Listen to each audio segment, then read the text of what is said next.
아멘. 주여 당신을 찬양합니다. 아멘. 오늘은 마태복음 17장입니다. 아멘. 마태복음 17장 1절에 보면은 6일 후에 이제 예수님께서 베드로와 야고보와 그의 형제 요한을 데리고 따로 높은 산으로 올라가시어 이렇게 얘기했어요. 그러니까 6일 전에 무슨 일이 있었는가 하면은 6일 전에 가이사랴 빌립보 지방에서 베드로가 아주 놀라운 하나님 아버지가 보여주신 그 계시에 따라 했는 말이 있어요. 그래서 우리는 큰 계시 두 가지가 있는데 그게 바로 뭐냐면 그리스도에 대한 계시, 또 하나는 교회에 대한 계시. 이 두 가지 계시에 대해서 얘기를 해주시고 아멘. 우리 주님이 베드로한테 내가 천국 열쇠를 그대에게 주겠습니다. 이렇게 하면서 이제 그런 교통을 하시고 난 뒤에 그 다음에 주님이 내가 이것을 이루기 위해서는 반드시 예루살렘에 올라가서 이제 고난받고 죽었다가 3일 만에 다시 살아날 거다. 이 얘기를 했어요. 그때 베드로가 주님을 한쪽 구석에 데리고 가가지고 막 이렇게 주님을 꾸짖었죠. 그래서 참 이걸 보면은 베드로가 주님이 하나님의 아들이다, 하나님이라고 해놔놓고 또 어떨 때는 마음에 안 들고 자기의 뭔가 맞지 않을 때는 구석에 또 데리고 가가지고 막 꾸짖기도 하고 이런 현상이 계시는 있지만 실행에 있어서 잘 안 맞을 때가 많이 있어요. 아멘. 그래서 하지만 우리 주님은 우리가 본 이 계시가 더 분명해지도록 자꾸 인도해 주시고 또 한 가지는 우리로 하여금 왕국의 출현 안으로 계속 갈 수 있도록 길을 안내해 주신다. 이 부분으로 이제 그로부터 6일 후에 했습니다. 그런데 6일 후에 베드로, 야고보, 요한을 데리고 어디로 올라갔다 그랬어요? 높은 산으로 올라갔습니다. 그러면 높은 산은 실질적으로 높은 산에 올라갔죠. 하지만 지금 이 시대에서 높은 산은 뭐를 의미할까요? 예? 우리 모범생들, 이 시대의 높은 산은 뭘 얘기해요? 영안으로 얘기합니다. 답이 너무 늦게 나온다. 높은 산은 영안에 들어가는 겁니다. 아시겠죠? 그러니까 높은 산은 영안에 들어가는 거야. 그러면은 주님이 높은 산에 데리고 올라가서 이제 7장 2절에 보면은 뭔가를 보여줘요. 그러면 우리는 아까 이론적으로만 주님의 이상을 보려고 하면 높은 산으로 가야 된다. 이렇게 이론적으로만 할 것이 아니라 하루에 높은 산을 몇 번 올라가 봐야 되겠어요? 수시로 올라가야 되지. 그러니까 이 세상은 항상 밑바닥에 있는 바닷가를 얘기를 해요. 아멘. 또 꼴짜기도 실패하면 꼴짜기를 얘기해요. 우리는 높은 산에 올라가야 되는, 주님은 이상을 보여줄 때마다 높은 산으로 데리고 올라갔어.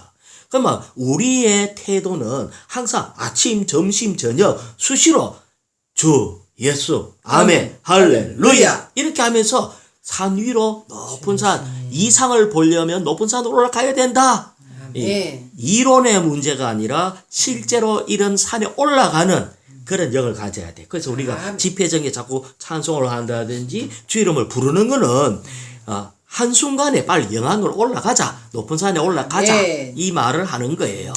그 높은 산으로 그 다음에 올라가시어 할 때에 왕국의 출현 안으로 들어갈 때 이것이 하나님의 하늘의 왕을 따르는 길은 올라가야 이 길을 따라가는 겁니다. 아멘. 우리는 내리막길 가서는 안 돼요. 아멘. 우리는 세상으로 가는 게 바로 내리막길이거든요. 그래서 2절을 한번 읽어보세요. 그들 앞에서 변형되시니 그분의 얼굴은 해와 같이 빛나고 옷은 빛과 같이 휘어졌다. 여기에 보면은 변형 대신이 했는데 직역하면은 변화 대신이 이렇게 돼가 있어요. 그래서 이 제자들 앞에 이 세 명의 제자들 앞에서 주님은 완전히 외적 모습은 변형됐고 실제로는 완전히 한순간 변화되어 버렸어요. 변화됐는데 그분의 얼굴이 해와 같고 빛나는 옷은 빛과 같이 휘어졌더라. 이것이 뭐냐면은 그분은 원래 해와 같고 빛으로 충만한 이런 분인데 지금 옛 창조의 모습으로 가려져가 있었어요. 그래서 다시 말하면은 그분은 한순간 옛 사람을 벗어 버렸다는 거예요. 아멘. 갑자기 벗어 버리니까 그분의 본래의 모습이 나타난 거예요. 아멘. 어찌 보면 이것을 우리는 새 창조를 보여준 겁니다. 아멘. 우리는 지금 제자들은 예수님의 옛모습만 보고 있었어요. 아멘. 그런데 이제 바뀌었다는 거예요. 그래서 여기에 보면은 주 예수님 갈라디아서 6장 15절 말씀이에요. 자, 요 말씀을 하나 먹읍시다. 예. 할례나 무할례는 아무것도 아니며 중요한 것은 새 창조물 뿐입니다. 자, 중요한 것은 요 말씀은 다시 한번 먹죠. 할례나 무할례는 아무것도 아니며 중요한 것은 새 창조물 뿐입니다. 아멘. 뿐이기 때문입니다. 아멘. 예, 새 창조물 뿐이기 때문입니다. 새 창조물 뿐입니다. 아멘. 자, 여기에 좀 더 뒤에 보면은 히브리서 10장 9절. 히브리서 10장 9절요. 그 후에 그리스도는 보십시오. 제가 주님의 뜻을 행하러 왔습니다. 라고 말씀하셨습니다. 그분께서 첫 번째 것을 폐지하신 것은 두 번째 것을 세우시기 위한 것입니다. 여기까지요. 자, 그분께서부터 아멘. 그분께서 첫 번째 것을 폐지하신 것은 두 번째 것을 세우기 위한 것입니다. 자, 우리가 여기에 지금 우리 주님이 보여주신 것이 뭐냐면은 제자들 앞에서 완전히 변형돼서 얼굴이 해와 같고 빛나는 또 해와 같이 빛나고 옷은 빛과 같이 휘어지고 이 모습이 뭐냐면은 두 번째 거예요. 두 번째 거. 아멘. 주님은 첫 번째 거는 우리와 같은 육신의 어떤 모습을 갖고 있는 예창조에 속합니다. 그런데 어느 날 이 예창조를 벗어버리니까 아멘. 완전히 전혀 새로운 새 창조가 나왔어요. 아멘. 그런데 이 새 창조를 이 첫 번째 거를 폐지한 것은 두 번째 거를 세우기 위한 이것이 바로 주님의 뜻이라는 거예요. 아멘. 주님은 이 뜻을 세우기 위해서 왔다는 거예요. 아멘. 그것을 제자들 있는 이 제자들 앞에서 한번 보여준 거예요. 아멘. 그러면서 17장 3절을 한번 보죠. 아멘. 보아라, 모세와 엘리야가 예수님과 함께 말하고 있는 것이 그들에게 보였다. 아멘. 자, 여기에 보면은 모세와 엘리야가 같이 있었던 거예요. 아멘. 그런데 모세는 구약의 율법을 대표하고 있고 엘리야는 신언자를 대표하고 있어요. 아멘. 그런데 이 모세는 이렇게 모세의 시체를 찾을 수가 없어요. 모세의 무덤을 찾을 수가 없어요. 왜냐하면은 이렇게 신명기 34장 5절에서 6절에 보면은 제가 읽어볼게요.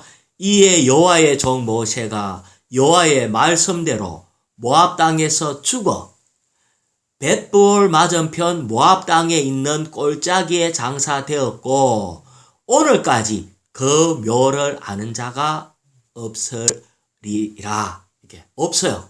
그러니까 이것은 주님이 모세의 이게 그거를 감춰버렸다는 거예요. 그래서 감추었고, 그 다음에 엘리야에 대해서는 다시 보면은, 엘리야는 하나님이 엘리야를 하늘로 데리고 올라갔어요. 이것이, 열왕기 하에 보면은, 열왕기 하 2장 11절에 보면은, 두 사람이 행하여 말하더니, 호련히 불수레와 불말들이 두 사람을 격하고, 엘리야가 회오리 바람을 타고 성천하더라. 그래서 이는 회오리 바람 타고 성천했어요. 엘리야가. 그런데 이 모세와 엘리야가 결국은 어디 나타나나 하면은 계시록에 나타나요. 계시록 11장 3절에서 4절 제가 읽어볼게요. 하나님께서 또한 대환란 때에 두 정인이 되도록 그들을 보전하셨다.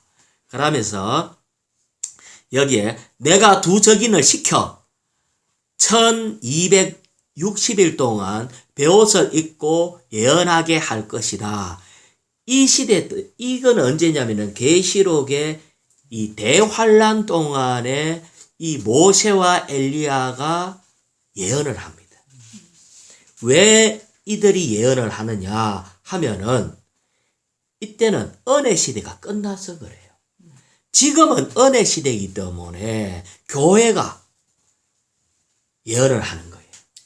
믿는 이들이 할 수가 있어요. 은혜가 있기 때문에. 그런데 대환란 때는 은혜가 끝나기 때문에 이제는 더 이상 여기에서 교회가 하지 않고 두 정인 모세와 엘리야가 나타나가지고 이 죽음이 감춰졌던 이 두 사람이 나타나가지고 1260일 동안 여기에 보면은 1260일이 3년 반이라고 해요. 3년 반 동안 대환란 기간 예언을 합니다.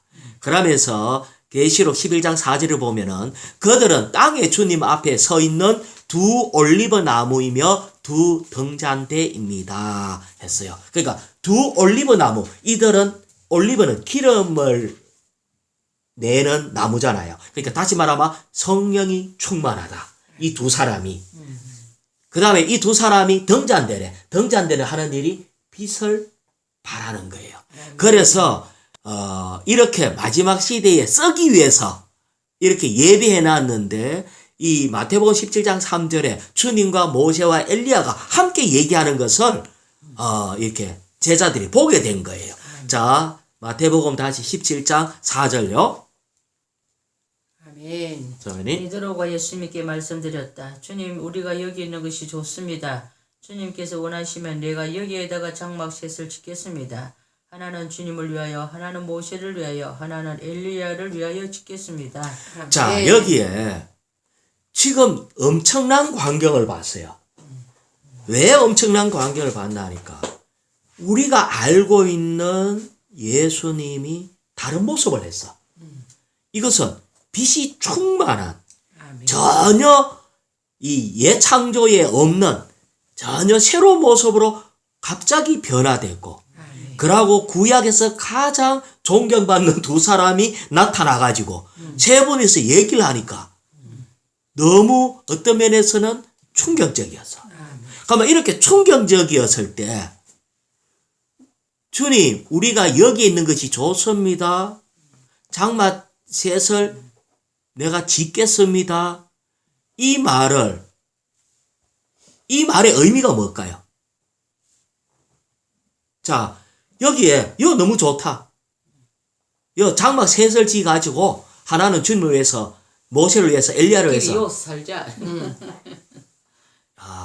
우리가 다른 약간 좀 더 전진돼서 보면은 새 창조를 보면은 정말 살고 싶어져요.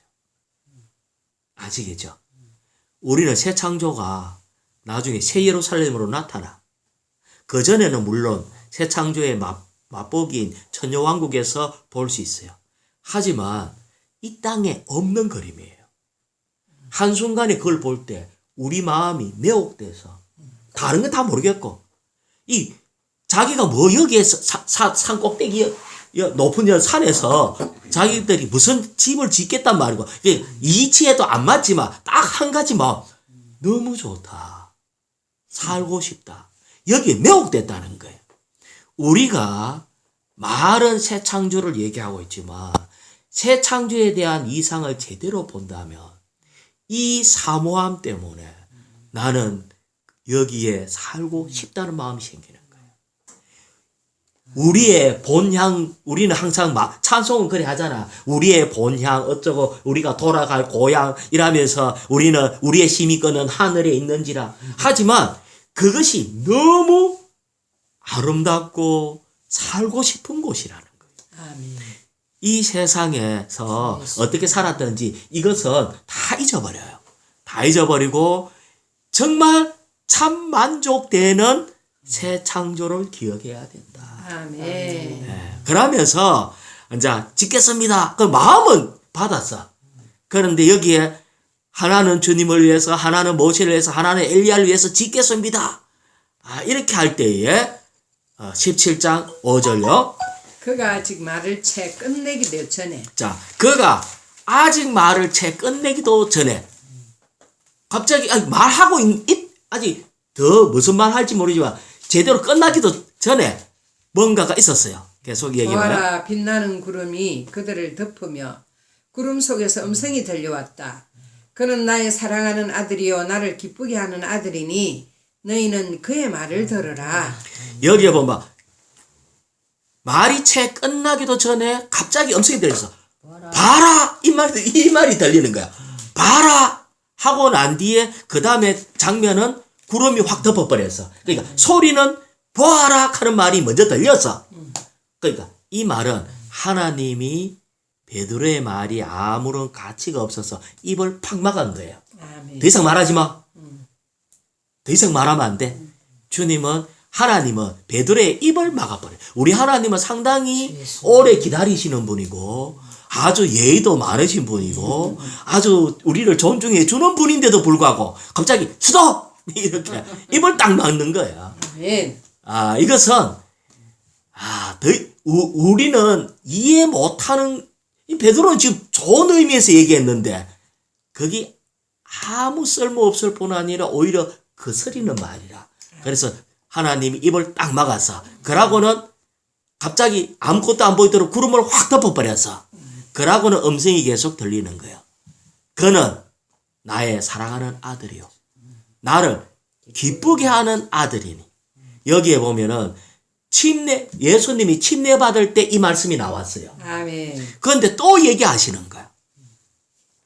그러면서 너희는 그의 말을 들어라. 이 말은 모세와 엘리야 말을 듣지 말고 더 이상 거기에 보탤기 못 된다. 비교가 우리는 많은데요.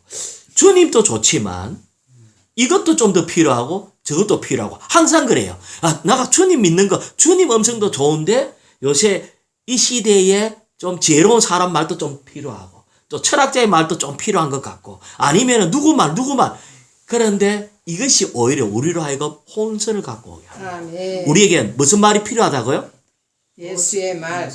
그러면 우리가 주님의 말 듣고자 얼마나 관심을 했냐는 거예요. 우리는 주님 앞에 나갈 때마다 주여 나는 당신 음성 듣기 원합니다. 아멘. 이런 말을 가져야 돼. 그런데 기도를 할 때나 뭘 해도 성경을 읽든지 해도 주여 여기에서 나는 당신 음성 듣기 원합니다. 아멘. 이런 갈망이 있어야 돼요. 이것이 하나님이 우리에게 하시고자 하는 말씀이에요. 아멘. 그래서 그의 말을 들어라. 이렇게 얘기했어요. 그 다음에 6절요. 아멘. 주 예수님. 아멘. 제자들이 듣고서 얼굴을 땅에 대고 엎드려 매우 두려워하였다. 자, 여기에서 평생 잊을 수 없는 광경을 보게 된 거예요. 그 다음에 매우 두려워하였다. 왜냐하면 구약에서 하나님 얼굴 본 사람은 살 수가 없었대.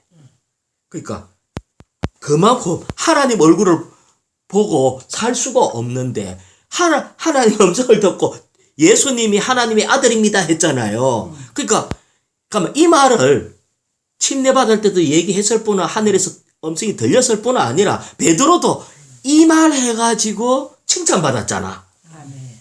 그런데 또 여기에다가 모세 엘리야까지 집어가 얘기하니까 안 돼. 스톱. 너는 그의 말만 들어라. 이렇게 얘기할 때에 이 모든 것이 아주 이 베드로와 이 세 제자들한테는 아주 크게 와닿고 각인이 됐을 거라고요. 그래서 매우 두려워하였다.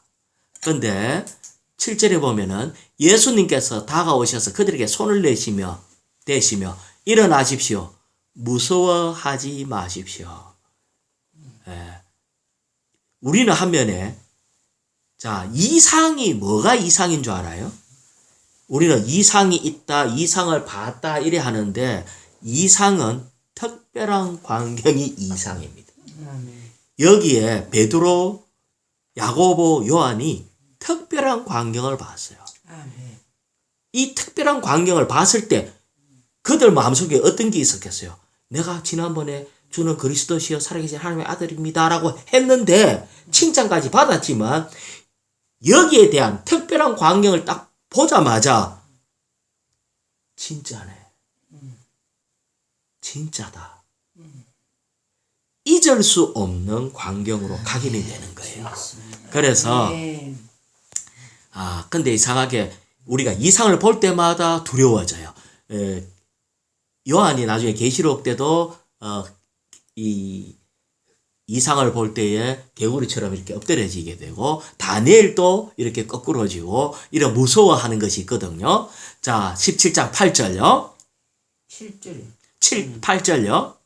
제자들이 눈을 들어보니 오직 예수님 외에는 아무도 보이지 않았다. 아멘. 여기에서 오직 예수님 외에는 아무도 보이지 않았다. 그럼 조금 전에 봤던 건 뭐죠?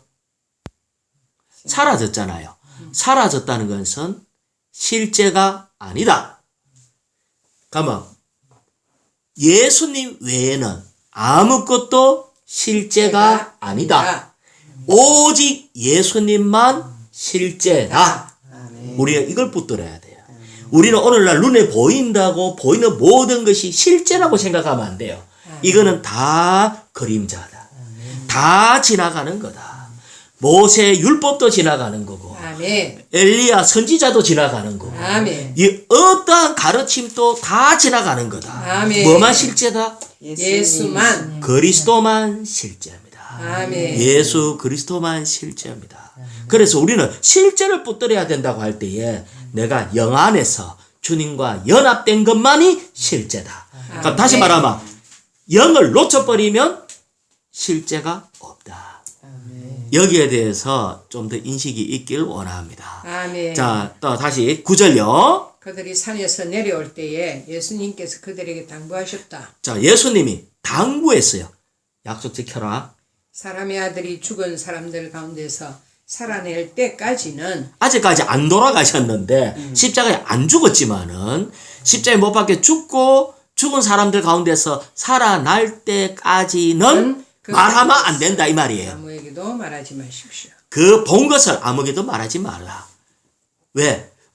자, 살아난다는 말은 뭐예요? 죽은 사람들 가운데 살아난다는 것은 예수님이 부활한다는 거예요. 아멘. 부활할 때까지는 본 것을 아무에게도 말하지 말라. 아멘. 왜 이런 얘기 하실까? 자, 다시 얘기해 볼게요. 이런 얘기하는 것은 내가 주님이 죽고 부활하지 않으면은 어떤 이런 걸 갖다가 사람들한테 얘기를 해도 도움이 전혀 안 돼요. 우리는 부활 가운데 있어야지만 본 이 그림이 실제가 돼. 아멘. 이거는 부활하고 관계가 있는 거예요. 내가 많은 사람들이 진리를 가지고 성경에 이런 말씀이 있어요. 내가 한번 다시 읽어볼게요. 마태복음 7장 6절에 거룩한 것을 개에게 주지 말며 여러분의 진주를 돼지 앞에 던지지 마십시오. 아멘. 아멘. 그것들이 진주를 발로 밟고 돌아서 여러분을 물어 뜯을지도 모릅니다. 이 말은 죽고 부활하지 않으면은 주님이 죽고 부활했을 때는 우리에게 생명 주는 영으로 들어올 수가 있어요. 생명 주는 영으로 들어왔을 때에는 이런 말을 들을 때에 이 가르침이 실제가 돼요. 실제가 돼요. 그런데 내가 이 부활의 주님을 내가 믿지 않으면은 부활이 없는 사람한테는 모든 암만 세세하게 가르쳐 주고 다 이렇게 해줘도 아멘. 물어뜯어요. 짓밟아요. 우리는 생각할 때 머리로 이해만 하면 될 것 같은데 그 문제가 아니다. 이거는 부활하고 관계가 있는 거다. 아멘. 우리는 실제가 부활하고 관계가 있는 거다. 도움이 되지 않아. 그래서 주님이 당부하는 거예요. 우리는 어떤 면에서 어릴 때라도 성경 많이 알면 도움이 안 되겠나. 어느 정도 도덕적인 면에서는 도움이 될지 몰라도 실질적인 이상과 비밀을 깨닫는 것은 우리가 부활이신 주님과의 연합 안에 있습니다. 아멘. 그래서 아무것도 말하지 마라. 오히려 말하면은 우리는 허황된 얘기만 됩니다. 아멘. 오히려 그것이 우리를 공격하게 돼요.